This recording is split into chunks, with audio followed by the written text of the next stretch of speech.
Good morning, good morning, good morning. It's Fiona, just after 10 o'clock. Now, if you saw me a moment ago and then I just disappeared, I don't know what that was. I suddenly remembered I hadn't put my pods in.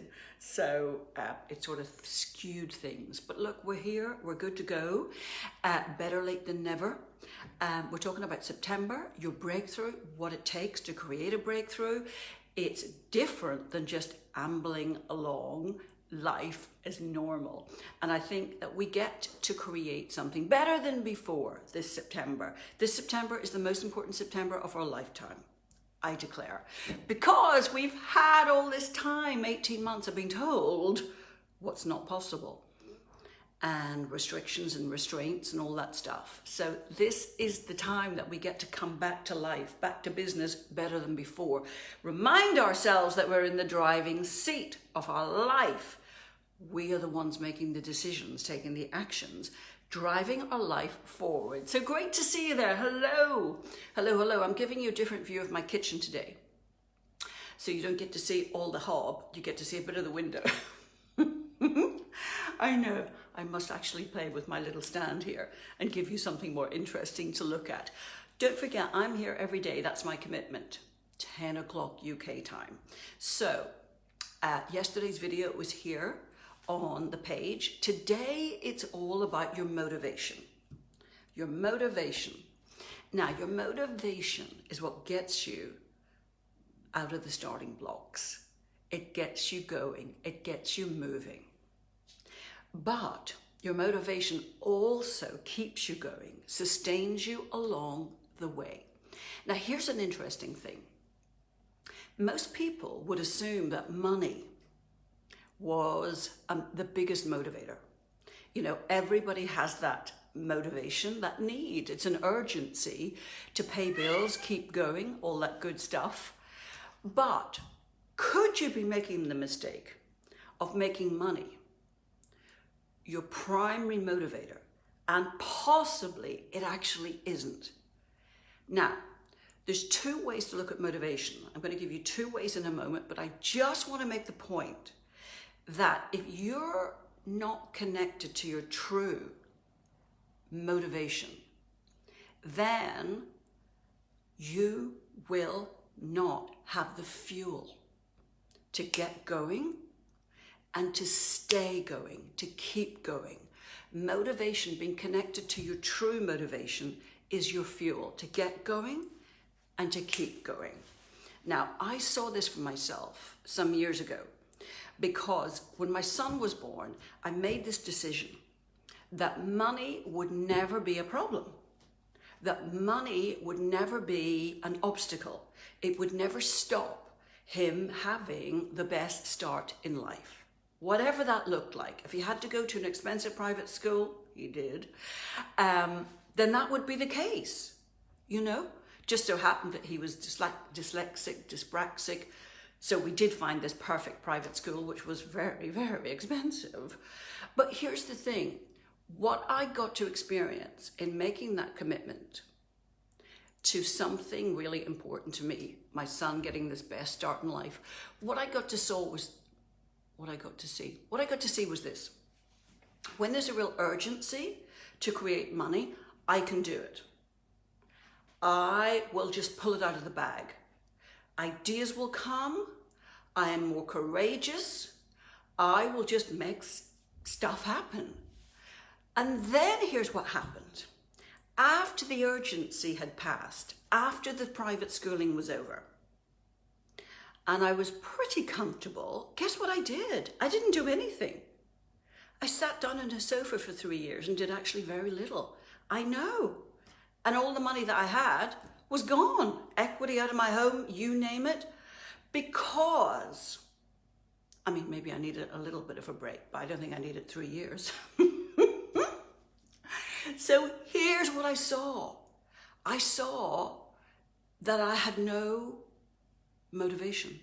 I had not connected to a deeper motivation, to an alternative motivation than making money. The great need, the great urgency to make that money was gone, right? I didn't have to find £7,200 every 12 weeks to pay for school fees, right? Yeah. So It may be that money is not the best motivator for you.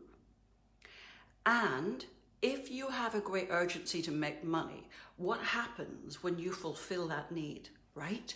You sit on the sofa, maybe like I did.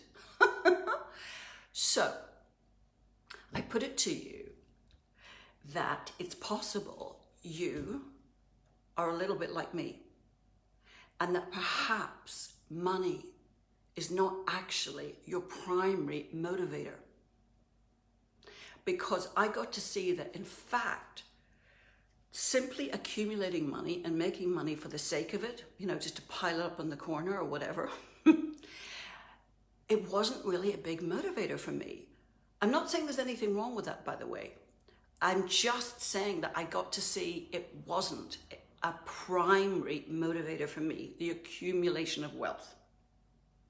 And it's possible, if you're here with me and you're sort of like in my community, it's possible that it's the same for you. It's possible. Is this making sense, by the way? Money, primary motivator.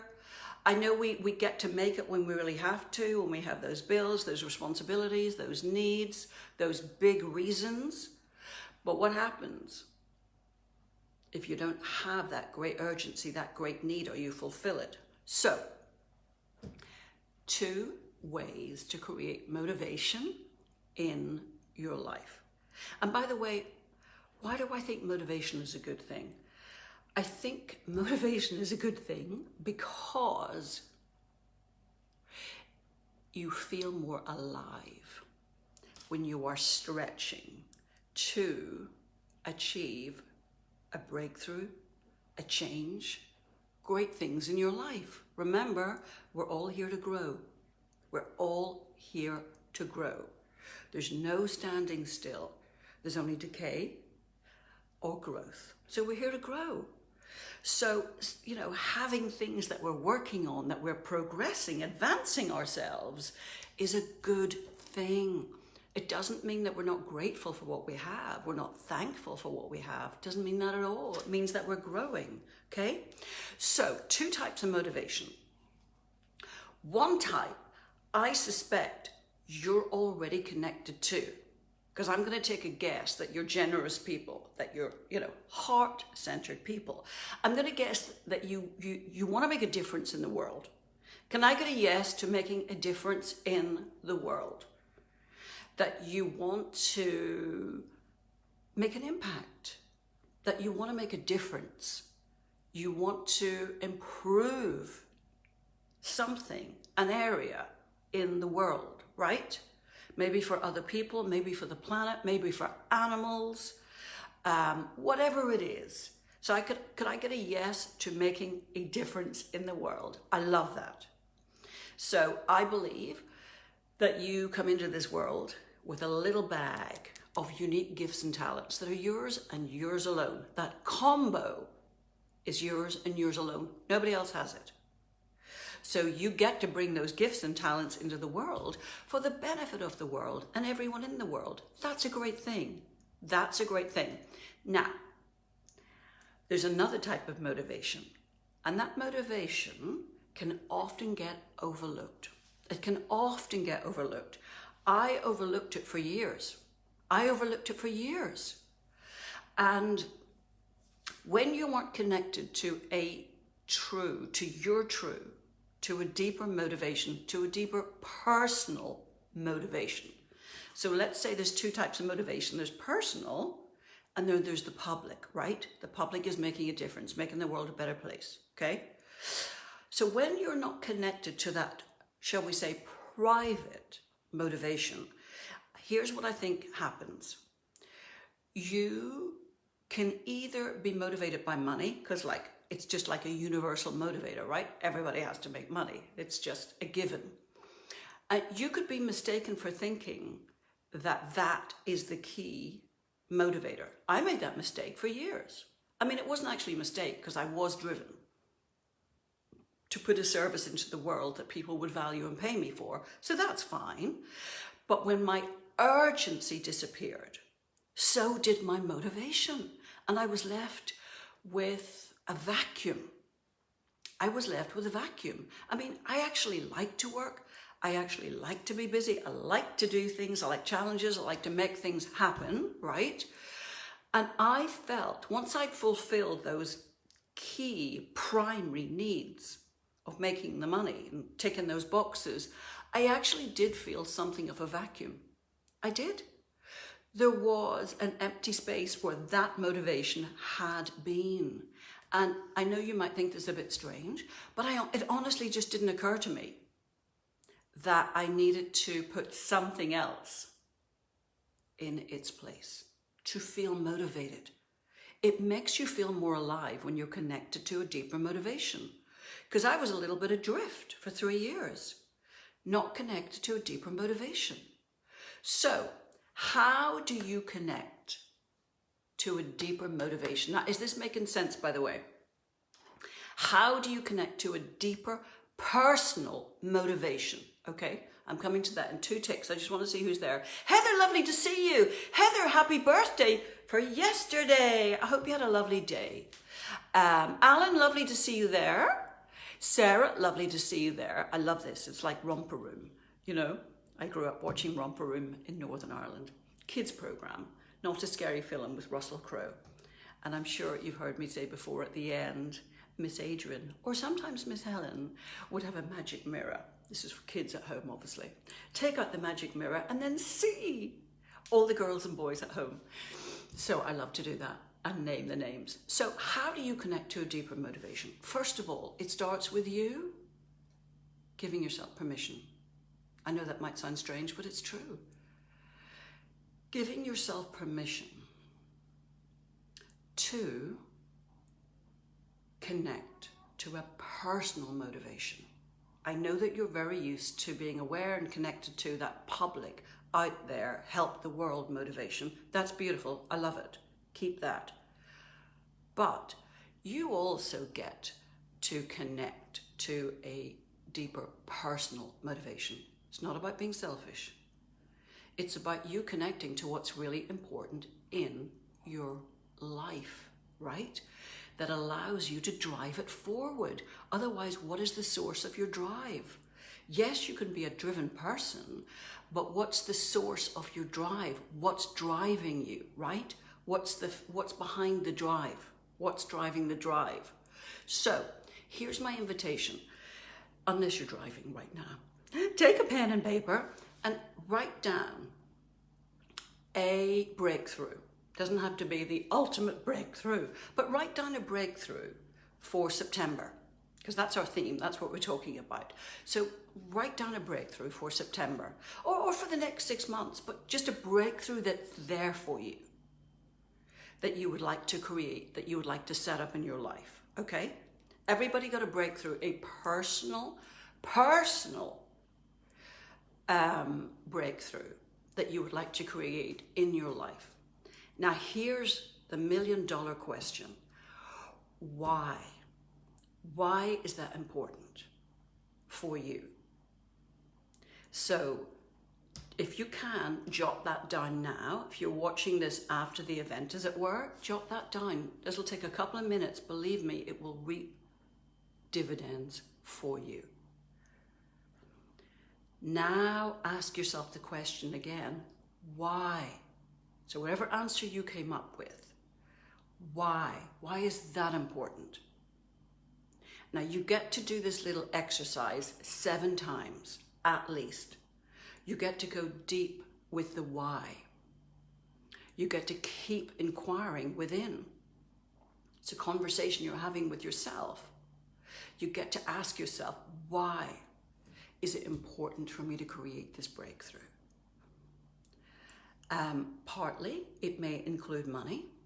And if that's the case, ask yourself why. Don't just go with, yeah, I want to create X amount of money. Why? Nobody wants to create money and sit it in the corner. You see, some of you, I must finish my sentences before I go off on track. Some of you may have a block on making money. Some of you may struggle to make money, and some of you may always be struggling to make money. I'm going to talk about money just in a separate live altogether because it warrants it. But if you are that person who struggles to make money, has struggled to make money,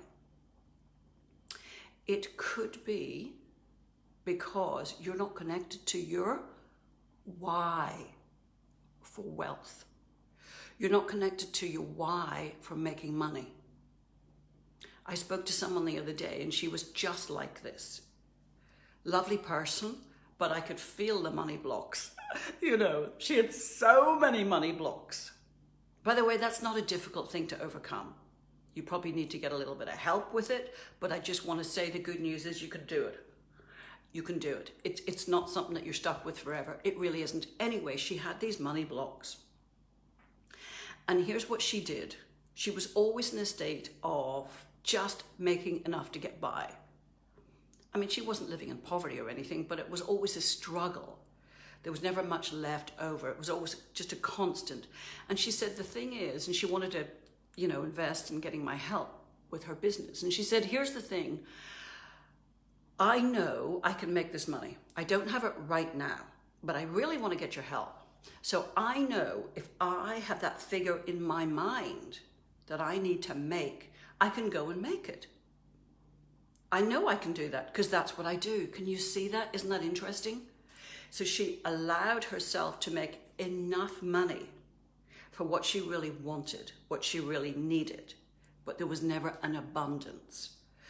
And here's what was really clear for me with her, and I said it to her.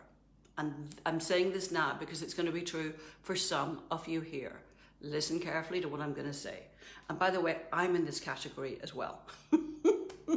You're not alone. You need to know what your why for wealth is. Somebody write that in the thread. You need to know what your why for wealth is. If you don't have your why for wealth, guess what happens? You're very unlikely to create wealth. So this isn't just about money. This is about any breakthrough that you want to create in your life. I'm going to talk about money in a whole separate training. But for any breakthrough, you've got to be connected to that deeper why, and especially with money. Money's an easy one to focus on because it's an easy one to focus on. And we can have so many blocks around money that it's just easy and obvious for us to work on. Now, is this making sense? So, first of all, with your personal why, with your personal motivation, first of all, you get to have it. And the reason I'm laboring that point is that it's so easy to be connected to your why for the bigger world, for the public world, what you want to make better, how you want to contribute, the impact you want to have, the difference you want to make. And that's beautiful. It's lovely. Of course, keep that. But you also get to have a private, a personal why. And it's so important that you give yourself permission to connect to that deeper personal why. What is that breakthrough that you want to create in your life at this time? What is it? Jot it down for yourself and then ask yourself, why is this important for me? When you get that answer, and I think jotting this down is a great thing, when you get that answer, ask yourself this question, why is that important to me? You dig deep. You do it 7 times at least. And you're going deeper each time.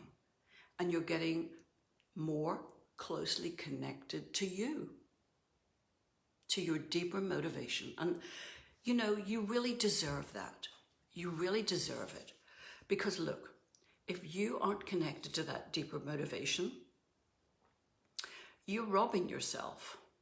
You're missing out on being connected to you, to a deeper relationship with you, to the deeper truth of what you're about, right? So it deepens your relationship with yourself. You get to know yourself better. You get to connect with what's really important to you. And here's the other thing, you're really much more likely to make money. You're really much more likely to create wealth, because the wealth, the money has a purpose. The wealth, the money has a purpose. Making sense, guys? Can I get a yes if this is making sense, or if this is just me? But you really get to connect to the deeper why, okay? Most entrepreneurs who do extremely well, I would say, don't have money as the primary motivator. But what they do have is they are more deeply connected to their why for wealth. Now, I always remind myself, no, not always. I don't always, but when I remember, I remind myself to connect to my why for making money. Because making money in and of itself, I know for myself, it's just not a deeper motivation. It's not a strong enough motivation. It just doesn't work. I need to be connected to something beyond that. What's the point of the money? Who's it going to help? What's it going to allow me to do? So that's what you get to connect to. You get to connect to your personal why for creating change. Guys, the thing is, creating change, you know, it's an effort. It's an effort. It takes energy. Takes motivation. So it's not going to happen. It's not going to happen in a vacuum. It's not going to happen for no good reason. You are not going to put yourself through the discomfort of creating change unless there's a good reason. So this is so crucial at this stage of the game. So I'll be here tomorrow. Might talk about money tomorrow. Not sure. Have a think. Tell me what you'd love me to talk about tomorrow in terms of creating a breakthrough. Tell me what you struggle with in terms of motivation, in terms of creating a breakthrough. Whether it's, tell me what that breakthrough would be for you. I'm curious, because then I can talk about what's relevant to you. Is it more clients? Is it, you know, promotion at work? How many of you are entrepreneurs? How many of you are employed? Because that makes a big difference. Is it money right now? Is that something that's important to you? But tell me what you'd love me to talk about tomorrow. I could talk about money. I could talk about a whole range of stuff in terms of breakthrough. Your identity, your confidence, your self-belief. I mean, everything. So I'm going to go now, but thank you so much for being here, and I'm going to check on your comments later. Lovely to see you, Alison and Laura and Doreen and Janet. Lovely to see you there. So I'm going to see you tomorrow at the same time. And your takeaway from today is your personal motivation, your personal why. Leave the world alone for a moment, okay? And just give yourself permission to focus on your personal why. Get connected to your personal why. That is going to set you up to create the change, transformation, breakthrough in your life. You gotta have that. You gotta have that. You gotta be connected to that deeper why. It's there. There's no question whatsoever. It's there. It's in you. You just get to inquire, dig a little deeper. Doesn't take long. 10 minutes will do. And get to that. All right, my darlings, thank you so much for being here. And I will see you tomorrow at the same time. And I'll be looking for your comments as well in the thread. Okay, all the best for now.